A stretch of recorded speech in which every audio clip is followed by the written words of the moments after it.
the Art and Industry of Business and Living podcast, discussing conscious choices around business, money, life and living, and creating a greater future for you and the planet.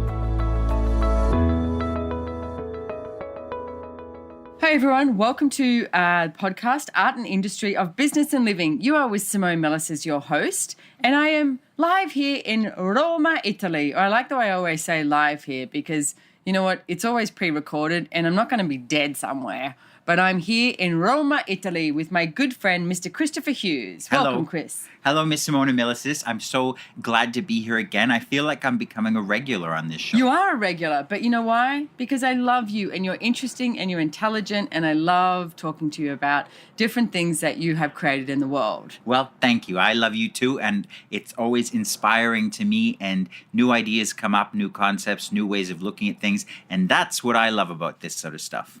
And today, what I wanted to actually talk to Chris about was the gift of jewels. Jewels, not your crown jewels. Although you want to know an interesting story about, the word family jewels, and we talk about, your family jewels, where that came from. Where did it come from? Well, in medieval times, when men in particular used to walk around with those sort of puffy pants and they wore a codpiece that covered their crotch, and it was sort of really ballooned out and exaggerated, well, that's because you would store in there all the valuable things that your family owned and all the jewelry, etc., etc. And so they were called the family jewels. Ah, there you go. So we're not actually talking about someone's genitalia. They're junk. They're junk. Exactly.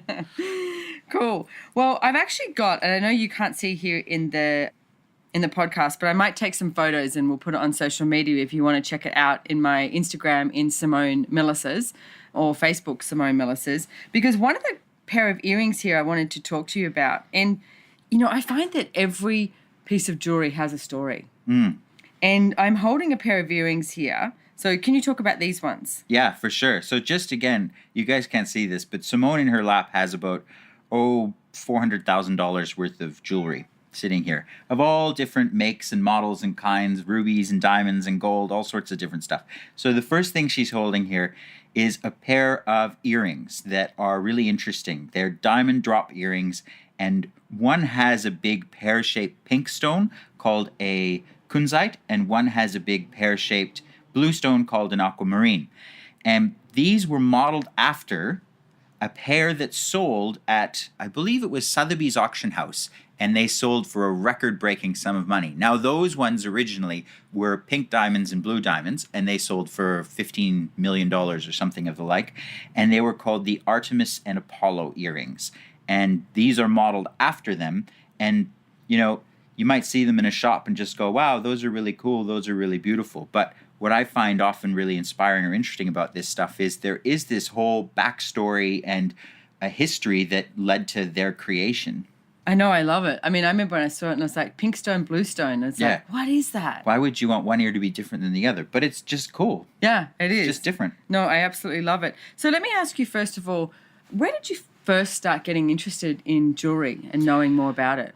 Oh, wow. Well, I was actually waiting tables at a restaurant. This was, not all that long ago, actually. And Gary Douglas, the founder of Access Consciousness, said to me, so would you come and work for me at this shop I have in Brisbane, Australia, called the Antique Guild? And I said, not a chance. That sounds like the most boring thing on the planet. I cannot imagine sitting in a shop all day. Shopkeepers all seem to have emphysema and they're boring. And no, I don't want to do that. No conclusion there. Yeah, no conclusion. And he said, okay, well, what about for 6 months? Or no, it wasn't 6 months. It was 1 month. And I went, okay, fine, 1 month. And 7 years later, I'm still there and still having a great time and learning about things. And it just amazed me that jewelry in particular has this whole world of the construction of it, the history of it, and the value of it. I mean, to have a ring on your finger, like we've got this one particular sapphire ring here, we're looking at it, that looks a lot like, that Lady Diana ring of the big sapphire and the diamond halo around it. That is a $65,000 to $70,000 ring. And it's like 2.5 centimeters in diameter, not even. So that always amazed me too, because value especially in terms of business, it's like, how do you value something? What makes that little 2.5 centimeter diameter thing worth that much more than something else? You know, like, why is gold and diamonds more valuable than something else? So why is it? Well, it's a point of view. Okay, so let's talk about sapphires. Okay. So where are sapphires generally from, and how is the point of view created that they are an expensive item? Well, Beautiful item. I'm looking at it right now, and I am going to put photos of these up on Instagram and on Facebook. So if you want to check it out, again, I will take photos of the jewelry that we're talking about. So it's the basic business principle of supply and demand, right? So if something is in great supply, it's worth less than something that is very rare and there's not as much of. But that does still require a certain level of demand for that thing to have the value, okay? So let's look at diamonds, for example. You on your finger have a diamond ring that is a little bit on the larger side of the scale. It's quite a magnificent stone for those who've seen it. 5.5 carats, and you, Christopher, helped me get this. Yeah. Okay, so to put it into perspective for you, diamonds have a few different parameters by which we value them, okay? Only one diamond in 1,000 is bigger than 1 carat. Really? Yes. So as the size of the diamond increases, the rarer and rarer and rarer it becomes. So you have a stone there that's 5.5 carats. There are only a handful of diamonds in that size really on the planet. Now, you add the other factors in to the quality of the stone. And the main ones we look at is the color and the clarity, right? This is a lightning clear stone. And that means to the naked eye, you can see absolutely no imperfections in the diamond. Again, that pushes up the rarity and puts it into a new category. The color on this stone is a little bit on the yellow side, only minutely, but still, when you have a stone that's that big and that clear, you're looking at a piece of rock that is worth $120,000. I think the ring probably valued for a little more, but that's just for the gold setting, which is worth nothing in comparison to the actual stone. So you see how this works. You sort of have to, how this reality looks at it is you triangulate all of these different factors and how they're valuable to people in this reality to determine a value.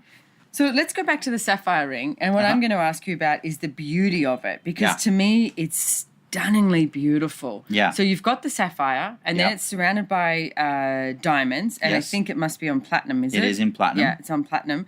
So then how much is the beauty of something, like the way it was created, how much is that the value part too? Well, that it is a huge part of it, but it's also the quality by which it's been executed.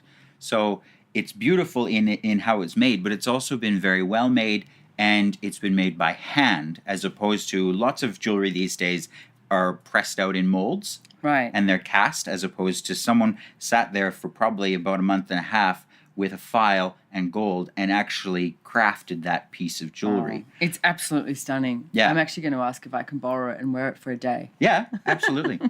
And then we'll sell it. Yeah. Yeah. Absolutely. Because you are, you're not the manager anymore. What are you?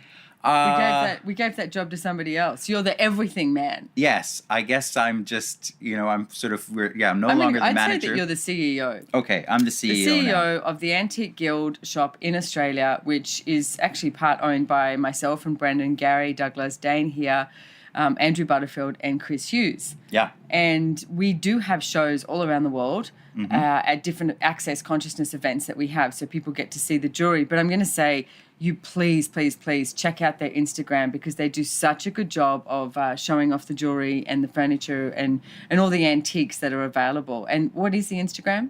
The Instagram is antique_guild, G-U-I-L-D. There is another antique guild in America, but this one's antique_guild. So that's it. And you'll notice the difference. Yeah. Yeah. So, and for those of you actually who want to jump on the Instagram, I'll tell you a sneaky little secret. We update our Instagram very regularly, like 4 times a day. And sometimes the prices on Instagram, because we allow people to buy through Instagram, are actually cheaper than anywhere else that we list. But we do that just for Instagram customers. So insider tip. There you go, antique_guild. So let's talk about this ring over here. Yeah. What is that? Carved? It's carved angel skin coral. And this is from Italy, where we're sitting in now.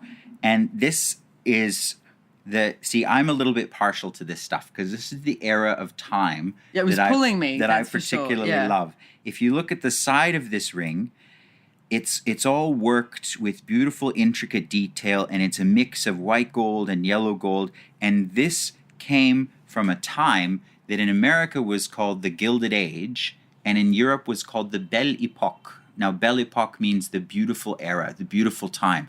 And this was a flowering of creativity and a marriage of art and industry, just like the name of this podcast, in the world. It was a time where there was a lot of wealth around, and beauty was so important on the planet.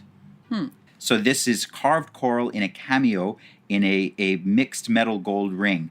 And it's just about the fineness and the detail. You know, there's nothing simple about it, whereas much later in history we went for really minimal, streamlined, no decoration kind of designs, whereas this one's quite fluid. To me, there's an elegance to it that's just so beautiful. So what's the history of jewelry? What do you know about the history of jewelry? Like, when did it first come about? We've been wearing jewelry on the planet for thousands of years. We have, I mean, even in the tribal cultures in Africa, in ancient Egypt and beyond, some of the earliest cultures, like in India, is where diamonds started to come from. People found them washed up in riverbeds. We've recognized the value of adorning our bodies and what that contributed.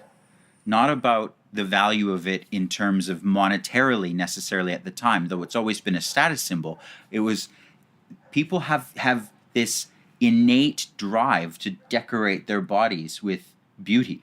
So it's the same sort of thing with tattoos as well, because tattoos were considered something that only the wealth did for so long. Yeah. And then it became scandalous. It was like bikies and and gang memberships, etc. When Queen Victoria died, they discovered her tattoos. Huh. Did she have lots of tattoos? Where were they? Tell us more. I can't remember exactly where they were or what they were, but there was a lot of people in that period in history, which we consider quite prudish, that were decorated with tattoos. But everyone went about covered up so much that no one saw them. They weren't to be advertised. They were for you and your intimate associates, not for the general masses. I actually have a tattoo that's for me and my intimate associates. Only special people get to see that tattoo.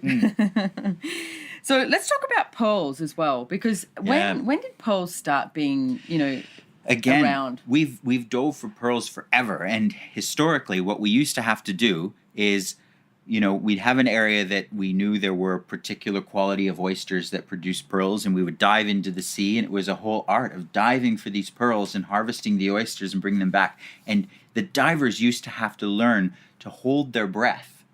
And to be a great pearl fisher, you had to be able to hold your breath for long periods of time while you were under the sea, digging for these oysters. And they'd bring them up and open them. And the beauty of pearls and the weirdness of them is that it's a crapshoot when you open that oyster what you're actually going to get. So, people look at a strand of pearls in a pearl necklace where it has all of these matched round pearls. To get a strand where the color all matches, because each oyster produces something different, and the size perfectly graduates, etc., it can take 20 years to form a strand. There's a famous story about natural pearls, because natural pearls, as these pearl fishers were digging for, don't really exist on the planet anymore. We've driven them to extinction, which is why they're so incredibly valuable. When Pierre Cartier moved to New York, and he bought his mansion, which became his store on Fifth Avenue, he bought it with a strand of pearls. Wow. Yeah. That he had been carefully selecting and looking for and putting together for this, again, I think it was over 20 years. That's so cool.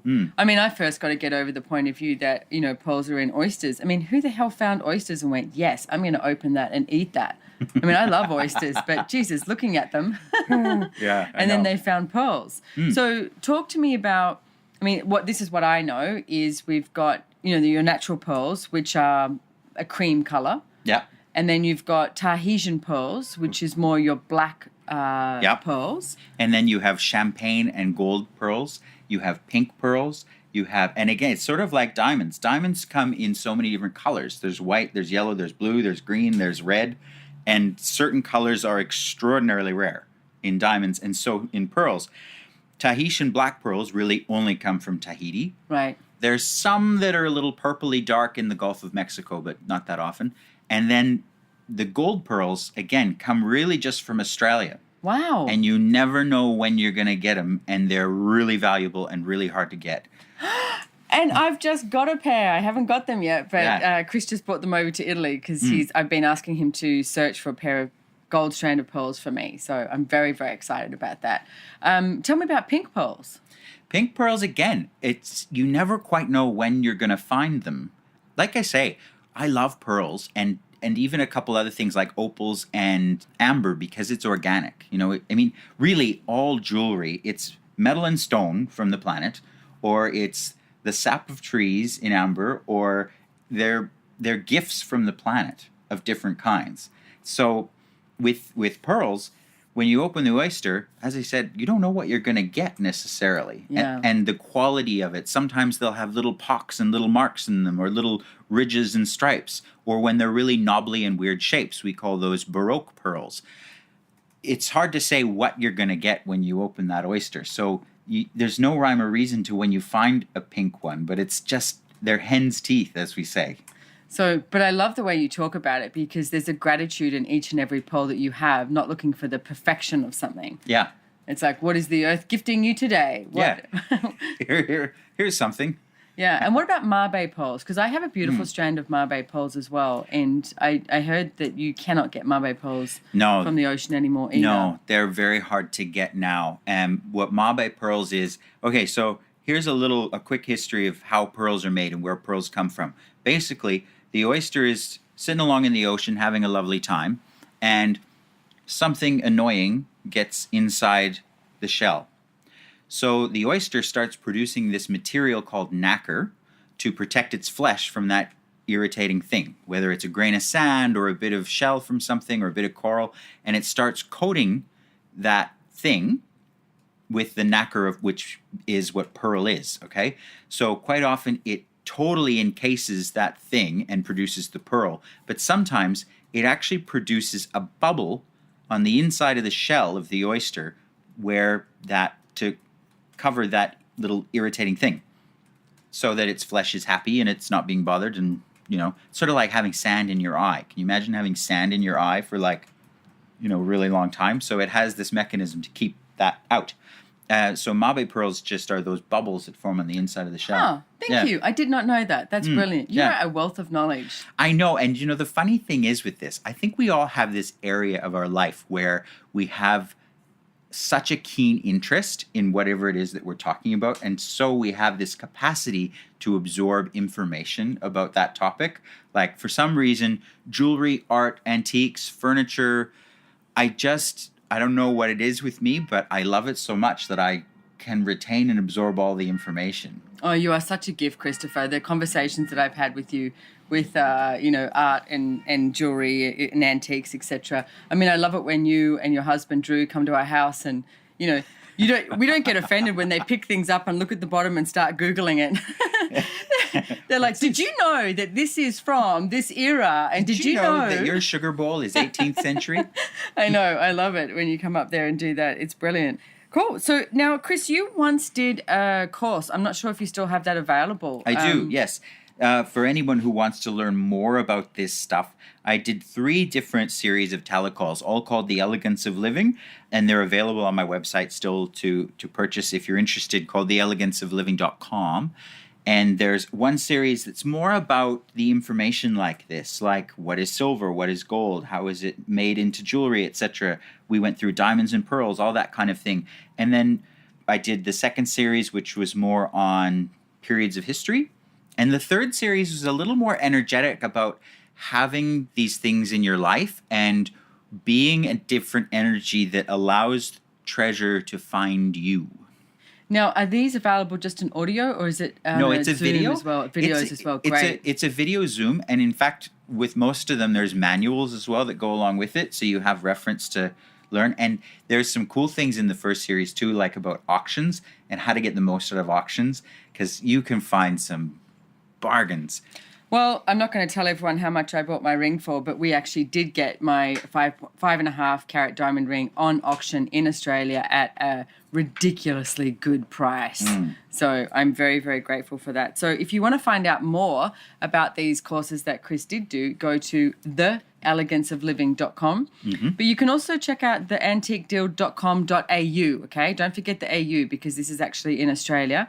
And if you want to find out more about what Christopher Hughes is doing around the world, you can go to accessconsciousness.com and just type in Christopher Hughes, Australia, because he's actually traveling the world doing Right Voice for You classes as well. And anything else that you've got on the works? That's the biggest thing really at the moment. I'm really enjoying playing with the Right Voice for You classes. We have a facilitator training coming up in Rome in 2 weeks.